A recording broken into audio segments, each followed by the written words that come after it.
Hello dear student, आप सभी का एक बार फिर स्वागत करते हैं अपने इस यूट्यूब चैनल पे। आज के इस वीडियो में क्लास 10th हिंदी के लिए 20 मोस्ट वांटेड क्वेश्चन करने वाले हैं। यदि आपने इस 20 मोस्ट इंपोर्टेंट क्वेश्चन को तैयार कर लिया तो यहाँ से आपका 100% के 20 नंबर पक्का हो जाएगा। यदि आप कम समय में चाहते हैं कि 20 के 20 एमसीक्यू हमारे 2025 एग्जाम में आ जाए और जो तैयार किया वही आए, तो बस आपको कुछ नहीं करना है, इस 20 एमसीक्यू को तैयार कर लेना है। और यदि आपने 20 एमसीक्यू को तैयार कर लिया तो यहाँ से 70 में से आपका 20 नंबर आज ही पक्का हो जाएगा।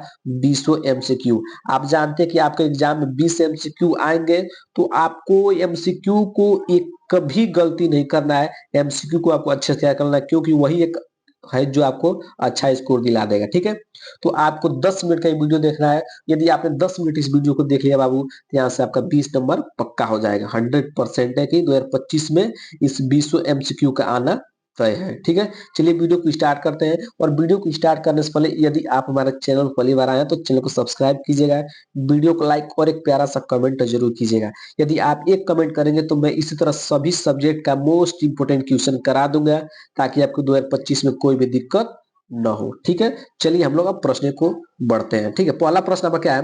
पहला प्रश्न आपका है कि छायावादी युग के प्रमुख लेखक है। आपको बताना है कि इनमें से कौन ऐसा है जो छायावादी युग के प्रमुख लेखक है। छायावादी युग के प्रमुख लेखक का नाम बताना है। पहला ऑप्शन आपका यशपाल जी, वृंदालाल वर्मा जी, राम कुमार वर्मा या भारतेंदु हरिश्चंद्र जी। ठीक है, तो छायावादी युग के जो प्रमुख लेखक माने जाते हैं, राम कुमार वर्मा जी माने जाते हैं। ऑप्शन नंबर थर्ड क्या हो जाएगा? करेक्ट आंसर हो जाएगा। आप इसका स्क्रीनशॉट ले सकते हैं। यदि आपने सच में मेहनत किया है तो मैं देख रहा हूं कि 20 में से कितने बच्चे का ऐसा एमसीक्यू है जो 15 या 10 सही हो जा रहा है। यदि 20 एमसीक्यू में से यदि आपने 15 भी सही कर लिया तो आपकी पढ़ाई बेहतर लेवल पर चल रही है, कोई दिक्कत नहीं है। ठीक है, यदि उससे कम हो रहा है तो आपको मेहनत करने की जरूरत है। ठीक है, अब हम लोग चलते हैं दूसरे एमसीक्यू पर। दूसरा एमसीक्यू क्या है कि गुलाब राय द्वारा रचित गुलाब द्वारा गुलाब राय द्वारा रचित आत्मकथा कौन सी है? इसमें से बताना है कि इसमें कौन ऐसा है जो बाबू गुलाब द्वारा रचित आत्मकथा है। पहला ऑप्शन है मेरी जीवन प्रवाह, दूसरी ऑप्शन है मन की बात, तीसरा ऑप्शन है मेरी असफलताएं, चौथा ऑप्शन है नई पौधे। ठीक है, तो बाबू गुलाब राय द्वारा रचित जो आप उनकी जो आत्मकथा है, मोस्ट इंपोर्टेंट आत्मकथा है मेरी असफलताएं, ये बाबू इसको जरूर से जरूर क्या करना है। ये भी प्रश्न आ सकता है कि मेरी असफलताएं किसकी रचना है। ठीक है, तो आपको पता होना चाहिए गुलाब राय की रचना है। और किस विधा की रचना है? तो आत्मकथा विधा की रचना है। तीन प्रश्न इससे पूछा जा सकता है। डायरेक्ट इस तरह पूछे गुलाब द्वारा रचित आत्मकथा कौन सी है, तो मेरी सफलता है। ठीक है, तो किस विधा की रचना है? तो आत्मकथा की। तो इस प्रश्न को आपको तैयार कर लेना है, मोस्ट इंपोर्टेंट प्रश्न है और 2024 में पूछा गया है। ठीक है, अब हम चलते हैं इसके अगले वाले प्रश्न पर। अगला प्रश्न क्या है कि निम्नलिखित कथनों में से कोई एक कथन गलत है, उसे पहचान कर लिखिए। इसमें से कोई एक कथन क्या है वो गलत है, उसी को क्या करना है? पहचान कर लिखना है। पहला ऑप्शन है कि रस मीमांसा आचार्य रामचंद्र शुक्ल की रचना, ये भी क्या है? करेक्ट ऑप्शन है। ठीक है, दूसरा ऑप्शन है कि उर्वशी रामधारी सिंह दिनकर के उपन्यास है, ये भी सही है। तीसरा ऑप्शन है कि मेरी असफलताएं बाबू गुलाब राय की निबंध है, या ध्रुव स्वामी जयशंकर प्रसाद की एक नाटक है। ठीक है, तो अभी आपने पढ़ा है कि जो मेरी असफलताएं हैं ये बाबू गुलाब राय क्या एक आत्मकथा है। अभी मैंने पीछे जस्ट बताया है। और इम्पोर्टेंट प्रश्न है कि मेरी असफलताएं बाबू गुलाब राय क्या एक आत्मकथा है, लेकिन यहाँ पे इसने क्या लिखा है? निबंध है। तो यही कथन क्या है बाबू आपका? गलत है। तो राइट आंसर क्या हो जाएगा? ऑप्शन नंबर तीसरा किसका क्या हो जाएगा? राइट आंसर हो जाएगा। ठीक है, अब हम लोग बढ़ते हैं अगले वाले प्रश्न पर। अगला प्रश्न है कि अजात शत्रु किस विधा की रचना है? मोस्ट इंपोर्टेंट ये प्रश्न है कि अजात शत्रु किस विधा की रचना है? संस्मरण या रेखाचित्र या नाटक या कहानी। ठीक है, तो जो आपका अजात शत्रु है बाबू, ये नाटक विधा की रचना है। किस विधा की रचना है? नाटक विधा की रचना है। ऑप्शन नंबर 3 क्या आ जाएगा इसका? करेक्ट आंसर हो जाएगा। ठीक है, अब हम लोग बढ़ते इस तरह अगले वाले प्रश्न पर। अगला प्रश्न क्या है कि तितली उपन्यास है। मोस्ट इंपोर्टेंट ये प्रश्न है कि तितली जो है ये किनकी उपन्यास है? ठीक है, जयशंकर प्रसाद की, जैनेन्द्र की, या प्रेमचंद्र की, या यशपाल की। ठीक है, तो जो आपका तितली उपन्यास है ये जयशंकर प्रसाद की रचना है। किसकी रचना है? जयशंकर प्रसाद की रचना है। तो ऑप्शन नंबर फर्स्ट क्या हो जाएगा इसका? करेक्ट आंसर हो जाएगा। ठीक है, अब हम लोग चलते हैं अगले वाले प्रश्न पर। अगला प्रश्न है कि सूरज का सातवां घोड़ा किस विधा की रचना है। ठीक है, आपको बताना है कि जो सूरज का सातवां घोड़ा है ये किस विधा की रचना है। उपन्यास विधा, नाटक विधा, या आत्मकथा विधा, या काव्य। ठीक है, तो ये भी मोस्ट इंपोर्टेंट प्रश्न है, सूरज का सातवां घोड़ा। ठीक है, तो जो सूरज का सातवां घोड़ा है बाबू, ये किस विधा की रचना है आपका, ये किस विधा की रचना है बाबू आपका, उपन्यास विधा की रचना। ऑप्शन नंबर फर्स्ट क्या आ जाएगा इसका, करेक्ट आंसर हो जाएगा सूरज का सातवां घोड़ा उपन्यास विधा की रचना है। ठीक है, ये भी इंपॉर्टेंट प्रश्न तैयार जरूर कर लीजिएगा। अब हम लोग बढ़ते हैं अगला प्रश्न पर। अगला प्रश्न है कि परीक्षा गुरु के लेखक है। आपको बताना है कि कौन ऐसा है जो परीक्षा गुरु के लेखक, बताना है। ठीक है ना, परीक्षा गुरु के लेखक कौन है, इंसा अल्लाह खां, या प्रेमचंद्र, या लाल श्रीनिवास दास, या सदा सुखलाल जी। ठीक है, तो जो आपके परीक्षा गुरु के लेखक है ये कौन है आपके, लाला श्रीनिवास दास। लाला श्रीनिवास दास से क्या है, लेखक है। ठीक है, मोस्ट इंपोर्टेंट अभी प्रश्न होने वाला है, तो इस प्रश्न को आपको जरूर से जरूर क्या कर लेना है कि लाला श्रीनिवास दास क्या है, परीक्षा गुरु के लेखक है। ठीक है, तीसरा ऑप्शन क्या हो जाएगा, करेक्ट हो जाएगा। अब हम लोग बढ़ते हैं अगले वाले प्रश्न पर। अगला प्रश्न क्या है कि निम्नलिखित कथनों में से कोई एक कथन सही है, उसे पहचान कर लिखिए। इस तरह का प्रश्न आपके 2025 एग्जाम में आएंगे, मैं पहले बता दे रहा हूँ। पहला ऑप्शन है कि आचार्य हजारी प्रसाद द्विवेदी श्रेष्ठ संस्मरण लेखक हैं।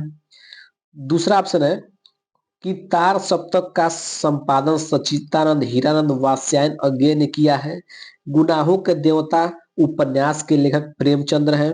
ठीक है, यहाँ पर गुनाह होगा। ठीक है, गुलाब राय प्रसिद्ध कवि है। ठीक है, तो इसमें बताना है कौन सा ऐसा एक कथन जो सही है, उसे आपको पहचान कर लिखना है। तो मैं आपको बता दूं कि तार सप्तक का प्रकाशन जो संपादन है, संपादक है, उनका क्या नाम है, सच्चिदानंद हीरानंद वात्स्यायन अज्ञे, जिनको हम लोग शॉर्ट में अज्ञे भी बोलते हैं। ठीक है, तो आपको पता होना चाहिए कि जो तार सप्तक का प्रकाशन संपादक कौन है, सच्चिदानंद हीरानंद वात्स्यायन अज्ञे ने क्या किया था, तार सप्तक का प्रकाशित किया था। ठीक है, तो ये प्रश्न मोस्ट इंपोर्टेंट प्रश्न है, इसको जरूर तैयार कर लीजिएगा। ठीक है, अब लोग बोलते हैं अगले वाले प्रश्न को। अगला प्रश्न क्या है, गबन उपन्यास है। आपको बताना है कि गबन किसका उपन्यास है। ठीक है, प्रेमचंद्र, निराला, या प्रसाद, या अज्ञे। तो इस प्रश्न का आंसर कमेंट बॉक्स में बताना है।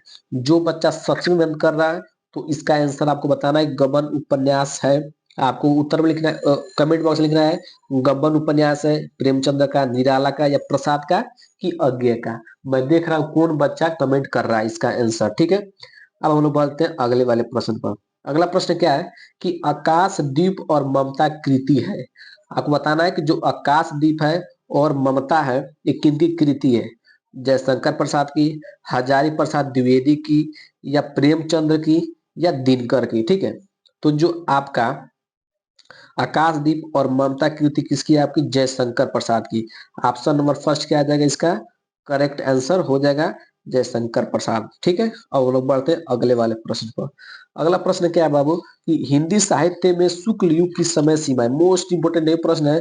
ठीक है, कि इस हिंदी साहित्य में जो शुक्ल युग आपका है उसकी सीमा क्या है। 1900 से 1920 ईस्वी, 1919 से 1938 ईस्वी, या 1925 से 1940 ईस्वी, या उपयुक्त में से कोई नहीं। तो मैं आपको बता दूं कि जो आपका हिंदी साहित्य में शुक्ल युग का समय सीमा है ये 1919 से 1938 है। ठीक ना, मतलब 1919 से 1938 तक क्या हुई थी बाबू, शुक्ल युग की समय सीमा मानी जाती है। तो ऑप्शन नंबर सेकंड क्या हो जाएगा इसका, करेक्ट आंसर हो जाएगा। ठीक है, अब हम लोग बढ़ते हैं अगले वाले प्रश्न पर। अगला प्रश्न क्या बाबू, अगला प्रश्न है कि निम्न में से कौन से निबंधकार शुक्ल युग के हैं। आपको बताना है कि इसमें से कौन सा ऐसा निबंधकार है जो शुक्ल युग के हैं। ठीक है, बाबू गुलाब राय, या श्याम सुंदर दास, या जयशंकर प्रसाद, या उपयुक्त में से सभी। ठीक है, तो मैं आपको बता दूं बाबू कि जो आपके शुक्ल युग के निबंधकार कौन है बाबू, ये तीनों लोग क्या है बाबू, ये तीनों लोग आपके क्या है, निबंधकार है शुक्ल युग के। तो ऑप्शन नंबर 4 क्या हो जाएगा, करेक्ट आंसर हो जाएगा। इसको जरूर तैयार कर लीजिएगा। बाबू गुलाब राय भी, श्याम सुंदर दास भी, और जयशंकर प्रसाद भी, ये शुक्ल युग के क्या है, एक निबंधकार है। ठीक है, तो ऑप्शन नंबर 4 क्या आ जाएगा इसका, करेक्ट आंसर हो जाएगा। ठीक है, अब हम लोग बढ़ते हैं अगले वाले प्रश्न पर। अगला प्रश्न है कि मेरी अपनी आत्मकथा किस विधा की रचना है। मेरी अपनी आत्मकथा किस विधा की रचना है? रिपोर्टाज या उपन्यास या आत्मकथा या कहानी। ठीक है, तो मेरी अपनी आत्मकथा, यहाँ क्या लिखा है? आत्मकथा, आत्मकथा लिखा है ना, तो ये आत्मकथा विधा की रचना है। एकदम आसान है, इसको याद कर लीजिएगा, इंपोर्टेंट प्रश्न है कि मेरी अपनी आत्मकथा किस विधा की रचना है, तो आत्मकथा विधा की रचना है। ठीक है, अब हम लोग बढ़ते हैं अगले वाले प्रश्न पर। अगला प्रश्न है कि भारतीय संस्कृति नामक निबंध के लेखक हैं। भारतीय जो संस्कृति है, ये निबंध के लेखक कौन है बाबू? धर्मवीर भारती, डॉक्टर राजेंद्र प्रसाद या रामचंद्र शुक्ल या प्रताप नारायण मिश्र। ठीक है, तो भारतीय संस्कृत नामक निबंध के लेखक कौन है आपके? डॉक्टर राजेंद्र प्रसाद। तो ऑप्शन नंबर सेकंड क्या हो जाएगा इसका? करेक्ट आंसर हो जाएगा। इंपोर्टेंट प्रश्न है, इसको भी आपको ध्यान देना है कि भारतीय संस्कृति नामक निबंध के लेखक कौन है? डॉक्टर राजेंद्र प्रसाद जी है। ठीक है, अब हम लोग बढ़ते हैं इसके अगले वाले प्रश्न पर। अगला प्रश्न क्या है उसको ध्यान से देखिएगा। संस्कृत के 4 अध्याय के लेखक हैं। आपको बताना है कि जो संस्कृत के 4 अध्याय के लेखक कौन है? डॉक्टर हजारी प्रसाद द्विवेदी या महावीर प्रसाद द्विवेदी या रामधारी सिंह दिनकर या इनमें से कोई नहीं। प्रश्न वेरी वेरी मोस्ट इंपोर्टेंट प्रश्न है कि संस्कृत के 4 अध्याय के लेखक कौन है आपके? रामधारी सिंह दिनकर। तो ऑप्शन नंबर थर्ड क्या आ जाएगा इसका? करेक्ट आंसर हो जाएगा। ठीक है, अब हम लोग बढ़ते हैं इस तरह अगले प्रश्न पर। अगला प्रश्न क्या है कि ईर्ष्या तू न गई मेरे मन से के रचनाकार है। ये आपके चैप्टर भी है, तो इसका तो आंसर आपको कमेंट बॉक्स में बताना है। जो बच्चा हिंदी में कुछ पढ़ा भी है तो भी उसको पता होगा कि ईर्ष्या तू न गई मेरे मन से, इसके रचनाकार कौन है? रामधारी सिंह दिनकर जी है या प्रताप नारायण मिश्र जी है या श्याम सुंदर दास जी है या आचार्य रामचंद्र शुक्ल जी है। ठीक है, तो ईर्ष्या तू न गई मेरे मन से, इसके रचनाकार का नाम आपको कमेंट बॉक्स में बताना है। ठीक है, अब हम लोग चलते हैं अगले वाले प्रश्न पर। अगला प्रश्न कौन है कि ठूठा आम किसकी रचना है? ठूठा आम किसकी रचना है? भगवत शरण उपाध्याय की या रामधारी सिंह दिनकर की या हजारी प्रसाद द्विवेदी की या महावीर प्रसाद द्विवेदी की। ठीक है, तो जो आपका ठूठा आम है, इसकी रचना कौन किया था? वो भगवत शरण उपाध्याय जी है। ठीक है, मतलब इनकी रचनाकार, इसकी रचनाकार कौन है?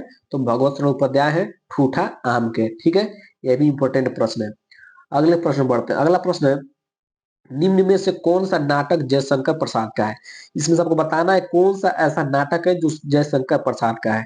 सिंदूर की होली या ध्रुव स्वामिनी या प्रतिशोध या इनमें से कोई नहीं। ठीक है, तो आपको पता होना चाहिए कि जो ध्रुव स्वामिनी है ये जयशंकर प्रसाद का एक प्रसिद्ध नाटक है, तो इसको आपको जरूर तैयार कर लेना है। ठीक है, अब हम लोग बढ़ते हैं अगले वाले प्रश्न पर। अगला प्रश्न क्या है कि झूठा सच किस विधा की रचना है? आपको बताना है कि झूठा सच किस विधा की रचना है? नाटक विधा की रचना है या उपन्यास विधा की रचना है या कहानी या निबंध। ठीक है, तो आपको पता हो जो झूठा सच है ये आपका उपन्यास विधा की रचना है। ऑप्शन नंबर सेकंड क्या हो जाएगा इसका? करेक्ट आंसर हो जाएगा कि झूठा सच उपन्यास विधा की रचना है। ठीक है, अब हम लोग बढ़ते इस तरह अगले वाले प्रश्न पर। ठीक है, अगला प्रश्न और आखिरी प्रश्न है और इंपोर्टेंट प्रश्न है कि रानी केतकी की कहानी के रचनाकार है। Very very very very most important प्रश्न है कि रानी केतकी की कहानी के रचनाकार हैं कौन है आपके? इंसा अल्लाह खां जी है या मुंशी सदा सुखलाल जी है या लल्लू लाल है या इनमें से कोई नहीं। ठीक है, तो रानी केतकी की कहानी के रचनाकार अब कौन है?